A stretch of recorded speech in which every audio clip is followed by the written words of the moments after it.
Now, the class will come to order, please. Thank you. Last Friday, if you remember, I happened to mention that I wanted to read you 3 letters written by men whose profession was not literature, but who had something sincere to say. Once I declared that harmless intention, the world began to shake, great institutions trembled, and football players descended upon me, and my wife. I realized then that I was doing something important. The men whose letters I picked were Abraham Lincoln, General Sherman, and Bartolomeo Vanzetti. Originally, I chose Vanzetti to show that even broken English can sometimes be very moving and eloquent. This isn't just about broken English. It's more than that. Yes, sir, you've made it more than that. Well, Vanzetti was an anarchist. He was convicted. Thomas de Quincey was an opium eater. And Edgar Allan Poe was a drunkard, and Karl Marx was a communist. I'm not advocating opium or alcohol or communism or anarchy. And if I were, you'd have a perfect right to remove me. This was supposed to be a class in English composition. And I'm saying that I have a right to read any great writings, regardless of the personal habits or political opinions of their authors.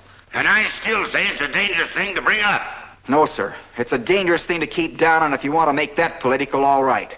I'm fighting for a teacher's rights, and a student's rights, and the rights of everybody in this land.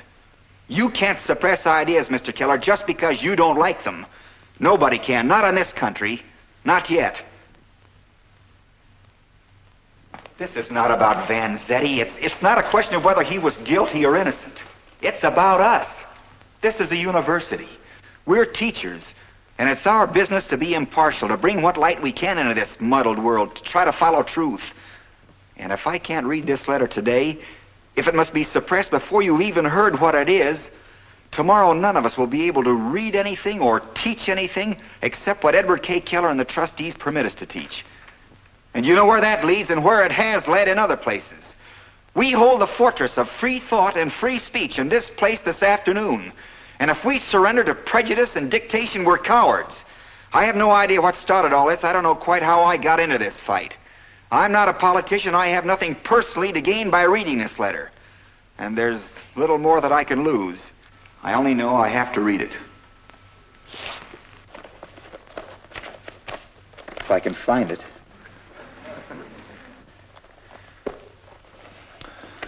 Oh, yes, here it is. I guess my wife must have put it there. I can only say that I'm afraid this may disappoint many of you. It's not at all inflammatory or seditious. It might even make some of you feel a little silly. At least I hope so. Vanzetti wrote this in April 1927, just after he was condemned to die. It has been printed in newspapers, in this book, in many places. But if you should destroy every printed copy, it would still endure in the language because a great many literary people know it by heart.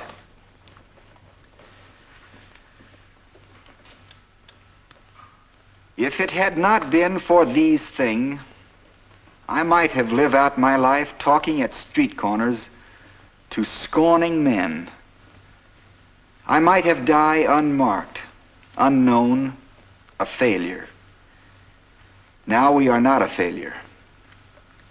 Never in our full life could we hope to do so much work for tolerance, for justice, for man's understanding of man, as now we do by accident. Our words, our lives, our pain, nothing. The taking of our lives, the lives of a good shoemaker and a poor fish peddler, all.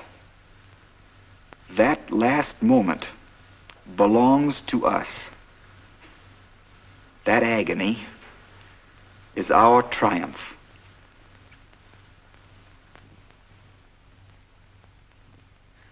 Well, that's it.